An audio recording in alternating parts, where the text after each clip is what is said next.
Hi ಎಲ್ರಿಗೂ ನಮಸ್ಕಾರ. ನಾನು ನಿಮ್ಮ ಗಲ್ಫ್ ಕನ್ನಡಿಗ ಮೋಹನ್. ಇವತ್ತೇನಪ್ಪ ವಿಷಯ ಅಂದರೆ, ಲಾಸ್ಟ್ 8 ದಿವಸದ ಮುಂಚೆ ಒಂದು ವಿಡಿಯೋ ಅಪ್ಲೋಡ್ ಮಾಡಿದ್ದೆ. ಬೆಂಗಳೂರಲ್ಲಿ ಒಂದು ಇಂಟರ್ವ್ಯೂ ಇದೆ, ಪ್ಲೀಸ್ ಎಲ್ಲ ಅಟೆಂಡ್ ಮಾಡಿ ಅಂತ. ಆ ಇಂಟರ್ವ್ಯೂ ಬಗ್ಗೆ ನಾನು ಇವತ್ತು A to Z clear details ಹೇಳೋದಕ್ಕೆ ಬಂದಿದ್ದೀನಿ. ಯಾವ ಥರ ನಡೀತು ಇಂಟರ್ವ್ಯೂ, ಎಷ್ಟು ಜನ ಬಂದಿದ್ರು ಅಂತ.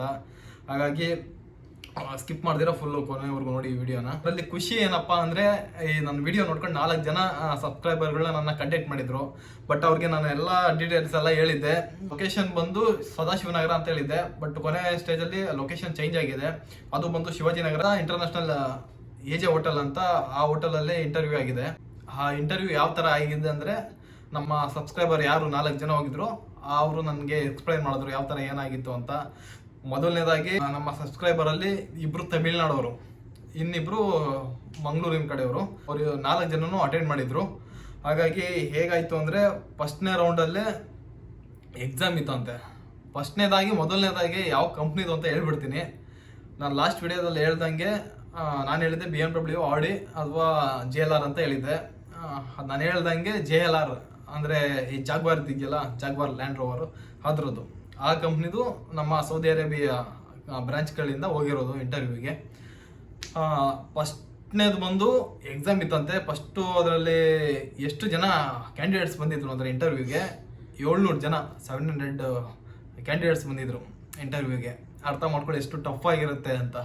ಅಷ್ಟು ಜನದಲ್ಲಿ ಎಕ್ಸಾಮಿನೇಷನು, ಆ ಎಕ್ಸಾಮಲ್ಲೇ ಅರ್ಧಕ್ಕರ್ಧ ಔಟು, ಅಂದರೆ ಅರ್ಧಕ್ಕರ್ಧ ರಿಜೆಕ್ಟ್ ಆಯ್ತಂತೆ. ಎಕ್ಸಾಮ್ ಅಂದರೆ ಕ್ವಶನ್ಸ್ ಕೊಟ್ಟಿರ್ತಾರೆ ಸೇಮು. ಎಕ್ಸಾಮ್ ಯಾವ ಥರ ಇರುತ್ತಾ, ಆ ಲ್ಯಾಂಡ್ ರೋಡ್ ಬಗ್ಗೆ ಕ್ವಶನ್ಸ್ಗಳು, ಅಂದರೆ ಮೆಕ್ಯಾನಿಕಲ್ದು, ಅಂದರೆ ನಾನು ಹೇಳಿದ್ದು ITA ಮತ್ತು ಡಿಪ್ಲೊಮೊ ಅವ್ರದ್ದು ಬಗ್ಗೆ ಹೇಳಿದ್ದೆ, ಮೆಕ್ಯಾನಿಕಲ್ ಬಗ್ಗೆ. ಅದ್ರ ಕ್ವಶನ್ಸ್ಗಳಲ್ಲಿ ಅರ್ಧಕ್ಕರ್ಧ ಜನ ರಿಜೆಕ್ಟ್ ಆಗಿದ್ದಾರೆ. ಇನ್ನೊಂದು ಅರ್ಧ ಜನ ಅಂದರೆ 350 ಜನ, 300ರಿಂದ 350 ಜನ ಸೆಲೆಕ್ಟ್ ಆಗಿದ್ದಾರೆ ಇಂಟರ್ವ್ಯೂಗೆ. ಫೇಸ್ ಟು ಫೇಸ್ ಇಂಟರ್ವ್ಯೂಯಲ್ಲಿ ಅದರಲ್ಲಿ 350ರಲ್ಲಿ ಅದರಲ್ಲೂ ಅರ್ಧ ಹೋಗಿದ್ದಾರೆ. ಲಾಸ್ಟ್ ಫೈನಲಲ್ಲಿ ಸೆಲೆಕ್ಟ್ ಆಗಿರೋದು ಬರೀ 20 ಜನ. 700 ಜನದಲ್ಲಿ ಬರೀ 20 ಜನ ಸೆಲೆಕ್ಟ್ ಆಗಿದ್ದಾರೆ ಅಂದರೆ ನೀವೇ ಅರ್ಥ ಮಾಡ್ಕೊಳ್ಳಿ ಏನು ಟಫ್ ಆಗಿರುತ್ತೆ ಇಂಟರ್ವ್ಯೂಗಳು ಅಂತ. ಏಜೆನ್ಸಿಗಳು ಇರ್ತಾವಲ್ಲ, ಅದ್ರ ಮೂಲಕನೇ ಆಗಿರೋದು. ಬಟ್ ಇಲ್ಲಿ ಕಂಪ್ನಿಗಳಿಗೂ ಏಜೆನ್ಸಿಗಳಿಗೂ ಯಾವುದೇ ಸಂಬಂಧ ಇರಲ್ಲ. ಏಜೆನ್ಸಿಗಳ್ದಲ್ಲಿ ಏನು ಕೆಲಸ ಅಂದರೆ ಆ ಲೊಕೇಶನ್ನು ಮತ್ತು ಮೇಂಟೈನ್, ಅಷ್ಟು ಜನ ಮೇಂಟೈನ್ ಮಾಡಿ ಇಂಟರ್ವ್ಯೂ ಕಳ್ಸೋದು ಅಷ್ಟೇ ಏಜೆನ್ಸಿಗಳದ್ದು ಕೆಲಸ ಆಗಿರ್ತದೆ. ಮತ್ತು ಇಂಟರ್ವ್ಯೂ ಮಾಡೋದಾಗ್ಲಿ, ಸೆಲೆಕ್ಷನ್ ಮಾಡೋದಾಗ್ಲಿ, ಅದೆಲ್ಲ ಕಂಪ್ನಿ ಅಂದರೆ JLR ಇಲ್ಲಿಂದ ಸೌದಿಯಿಂದ ಬಂದಿರುತ್ತಲ್ಲ ಮ್ಯಾನೇಜ್ಮೆಂಟು, ಅವ್ರದ್ದೇ ಫುಲ್ ರೆಸ್ಪಾನ್ಸಿಬಿಲಿಟಿ ಆಗಿರ್ತದೆ. ಹಾಗಾಗಿ ಯಾರದೇ ಏಜೆನ್ಸಿ ರೆಫರ್ ಆಗಲಿ, ಇನ್ಫ್ಲೂಯೆನ್ಸ್ ಆಗಲಿ, ಅದ್ಯಾವುದು ನಡೆಯೋದಿಲ್ಲ. ಹಾಗಾಗಿ ನಾನು ಏನು ಹೇಳೋದು ಅಂದರೆ, ಅಷ್ಟು 700 ಜನದಲ್ಲಿ ನೀವು ಒಬ್ಬರು ಡಿಫ್ರೆಂಟ್ ಆಗಿರಬೇಕು, ಅಂದರೆ ಅಷ್ಟು ನಾಲೆಡ್ಜ್ ಇರಬೇಕು. ಅಲ್ಲಿ ನಿಮ್ಮ ಲಕ್ಕು ಕೆಲಸ ಮಾಡುತ್ತೆ 10% ಅಷ್ಟೇ. ಇನ್ನು 90% ನಿಮ್ಮ ಹಾರ್ಡ್ ವರ್ಕ್ ಮತ್ತು ನಿಮ್ಮ ಸ್ಕಿಲ್ ಮೇಲೆ ಇಂಟರ್ವ್ಯೂ ಎಲ್ಲ ಸೆಲೆಕ್ಷನ್ ಆಗುತ್ತೆ. ನಾನು ಹೇಳ್ದಂಗೆ 80,000 ಸ್ಯಾಲ್ರಿ, 80,000 ಬೇಸಿಕ್ ಸ್ಯಾಲ್ರಿ, ಅದ್ರ ಮೇಲೆ ಎಕ್ಸ್ಟ್ರಾ ನಿಮ್ಮ ಇರೋದಕ್ಕೆ ರೂಮು ಮತ್ತು ವ್ಯವಸ್ಥೆ ಎಲ್ಲ ಎಕ್ಸ್ಟ್ರಾ ಇರುತ್ತೆ. ನಾನೇನು ನಮ್ಮ 4 ಜನ ಸಬ್ಸ್ಕ್ರೈಬರಲ್ಲಿ 3 ಜನ ರಿಜೆಕ್ಟ್ ಆಗಿದ್ದಾರೆ, ಒಬ್ಬ ಮಾತ್ರ ಸೆಲೆಕ್ಟ್ ಆಗಿದ್ದಾರೆ. ಬಟ್ ಅವ್ರದ್ದಿನ್ನ ಕನ್ಫರ್ಮೇಷನ್ ಇನ್ನೂ ಇಲ್ಲ. ಇನ್ನು 3-4 ಡೇಸಲ್ಲಿ ಹೇಳ್ತೀನಿ, ಅಂದರೆ 3-4 ಡೇಸಲ್ಲಿ ಕನ್ಫರ್ಮೇಷನ್ ಆಗುತ್ತೆ. ಆಗಲಿ ಅಂತ ನಾನು ಅನ್ಕೊತಾ ಇದ್ದೀನಿ. ಸೆಲೆಕ್ಷನ್ ಆಯಿತು ಅಂದರೆ ಅದಕ್ಕೊಂದು ವಿಡಿಯೋ ಮಾಡಿ ಹೇಳ್ತೀನಿ. ಹಾಗಾಗಿ ಒಂದು ಚಿಕ್ಕ ವಿಡಿಯೋ ಸೆಂಡ್ ಮಾಡಿದ್ದಾರೆ, ಅಲ್ಲಿ ಯಾವ ಥರ ಇಂಟರ್ವ್ಯೂ ಆಗುತ್ತೆ ಅಂತ.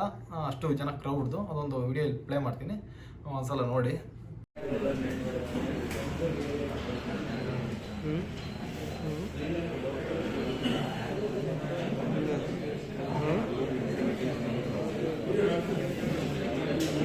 ನಮ್ಮ ಸಬ್ಸ್ಕ್ರೈಬರ್ ಬಂದು ಹೇಳಿದಂಗೆ ಮಂಗಳೂರವ್ರು 2 ಇದ್ರು, ಇನ್ನು 2 ತಮಿಳ್ನಾಡಲ್ಲಿ, ಅದರಲ್ಲಿ ಒಬ್ಬರು ಗಲ್ಫ್ ರಿಟರ್ನ್ ಇದ್ರು.